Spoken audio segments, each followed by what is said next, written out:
So, hello! What's up sa inyo, mga kababayan?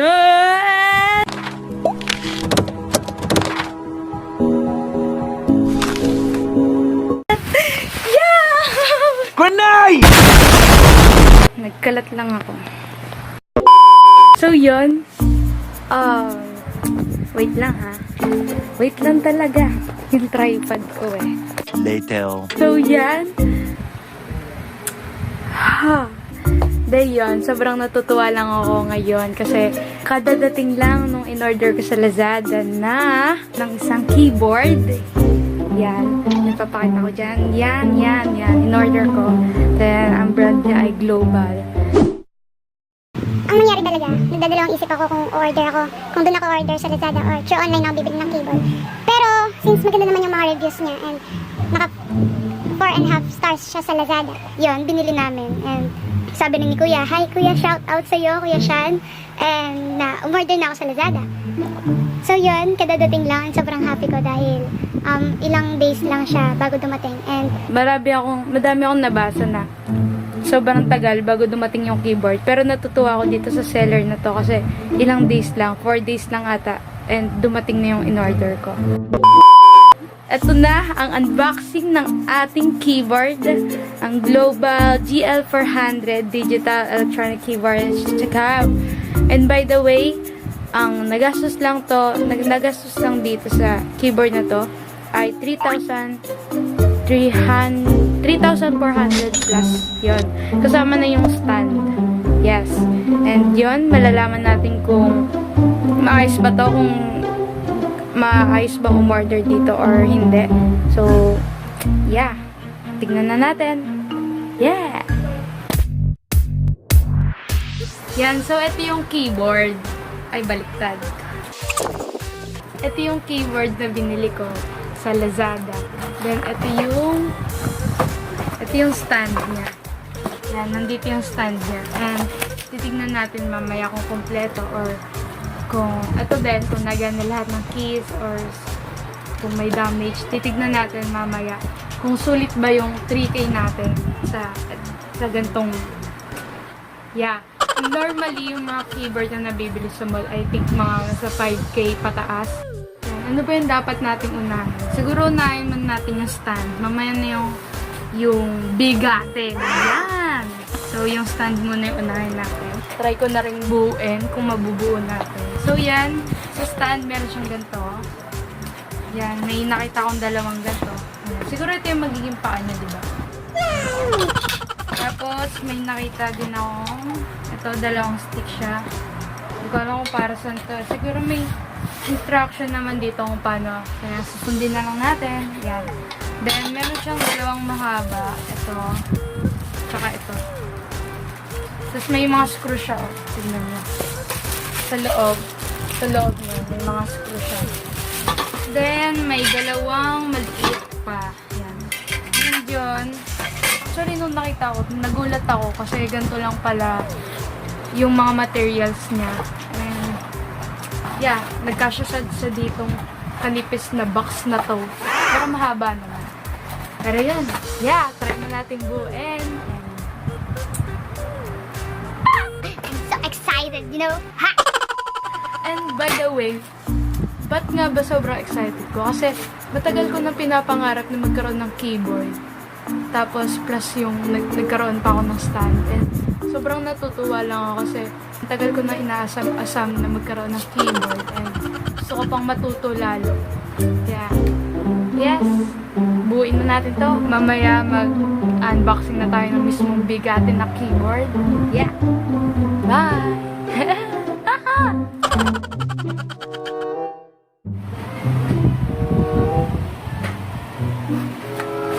Tignan niyo naman yung instruction.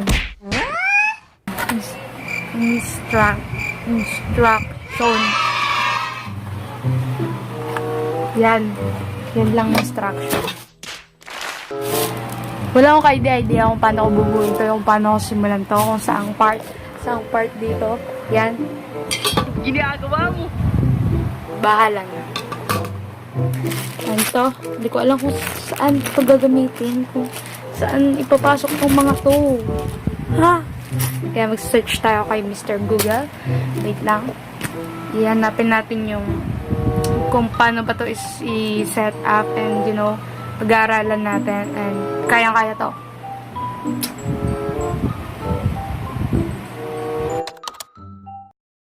This didn't have to say I love us because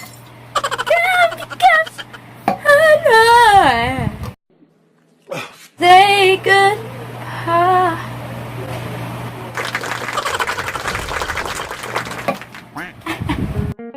babaliw na ako, wala akong mahanap na nagsiset up. Basta walaan na lang natin. Kaya natin to mga kababayan. Pilipino tayo. Kaya natin to. Ganito kahirap pag nag-iisa ka lang.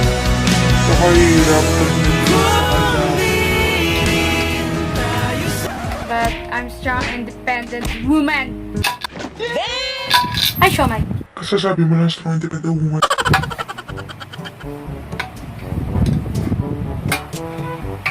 Hindi kasi pahiga na lang, di ba? Pero sige. Para sa pahiga na lang. So, ayan. Matapos ang ilang oras, nabuo na natin ang stand. Medyo mababa lang pala siya. Pero pwede namang taasan. Na-adjust naman siya dito. Yan. So kung nakikita nyo, hindi nyo nakikita. Yan, maraming butas dyan tulad nito. Yan. Pwede siyang taasan or babaan pa. So, yan. And yan ang itsura niya. Yan, tatak global tayo. A few moments later. So, yan. After nating mabuto stand natin, eto na, mag-unbox na tayo ng pinakahintay ng lahat. Ito ang keyboard. Yan. So, yan. Tignan na natin kung maganda ba siya or natunog ba. Mamaya, laruan lang pala to. Oh, no. Unbox natin. Okay. First tape. Hey!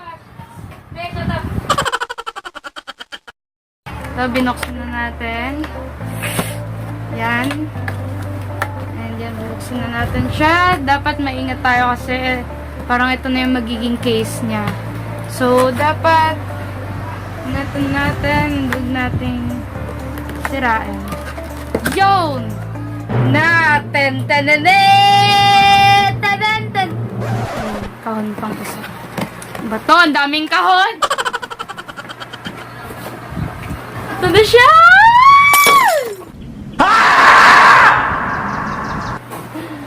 Yan. So, wait lang.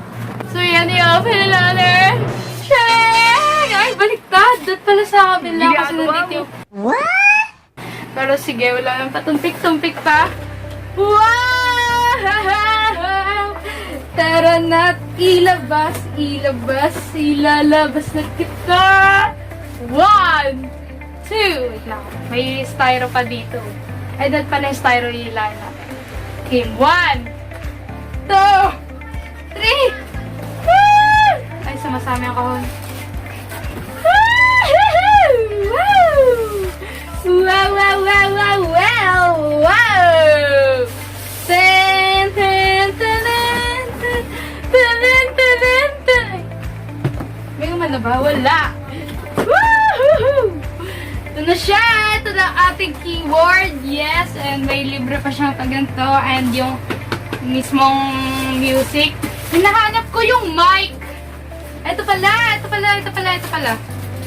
Ito yung mic niya. Yes, may mic siyang ganito. And, tapos ngayon, ito yung charger niya. Tingnan natin. Ay, hindi pala siya charger. Yung, basta ikawag siya para gumana. Ha? Adapter. Basta adapter. Parang something like that. Tingnan natin kung gaano siya kahaba. Kung aabot pa siya ng Maynila. I'll have to ask my accountant about that. So, ganito siya kahaba. Tignan natin. Yun. Mahaba naman pala siya ng medyo light. And ganyan siya kahaba. Mga isang yarda yung haba. And yan. And dito try na natin ng ating keyboard. Yeah, ayusin muna natin itong mga styrofoam dito. Ito yung mic niya. Buksan natin yung mic. May pang tayo. Pang record. Then yan. Titignan na natin. Bubuksan na natin itong plastic ito. Ayusin natin ang pagbubukas. para sa ikagaganda ng lipunan. Yo! Yan, ito ang kanyang music tune. So, berentes niya. Pag-aaralan natin to siguro mga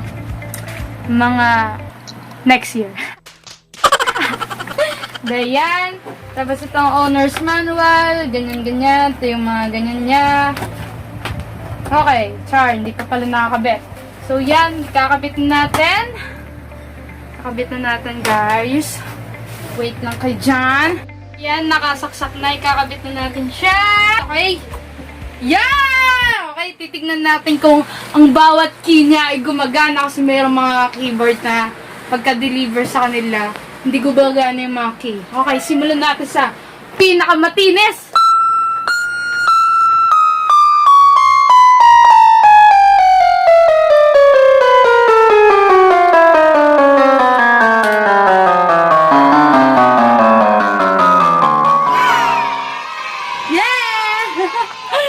Yan, so lahat ng keys niya ay gumagana. So, I'm so... So, yan, tatry naman natin ang kanyang mic. Hindi ko alam kung para saan tong mic, kung natunog ba to or... Ewan ko, tingnan natin kung... Kasamang mic yan. Yung binili namin ng may kasamang mic. Hello? Hello?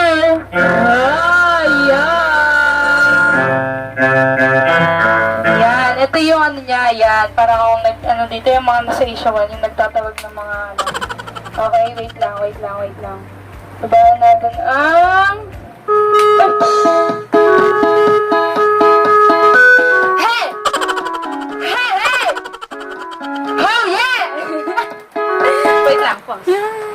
Okay, ngayon naman ilalagay... Hello, yan. Ngayon naman ilalagay natin ang kanyang stand. Ito. Ilalagay natin to. Yan! Yun! Lawsan ng mic. Wala tayong stand. Hawakan natin to. Ayan. So, sample tayo isa. Okay.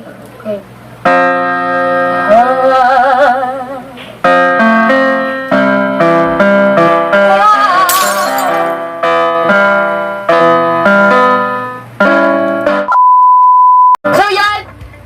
Dito na tatapos ko yung vlog na to and maraming salamat sa panonood and ito na sobrang kung i-rate natin ang benta ng Lazada sobrang 101% na orig and sobrang sulit ng 3K and ano ba nyo.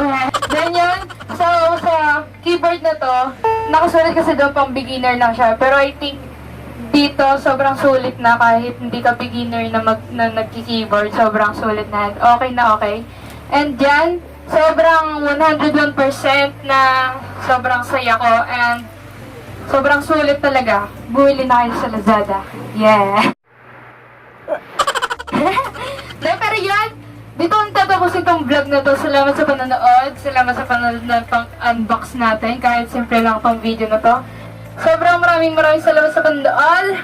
Like, share, and subscribe to my YouTube channel, Ellie Valdez. And yun, huwag mo kalimutan na importante ka, kamahal-mahal ka. And yun, and maraming nagmamahal sa'yo, lalo si Lord. Yes! Yo!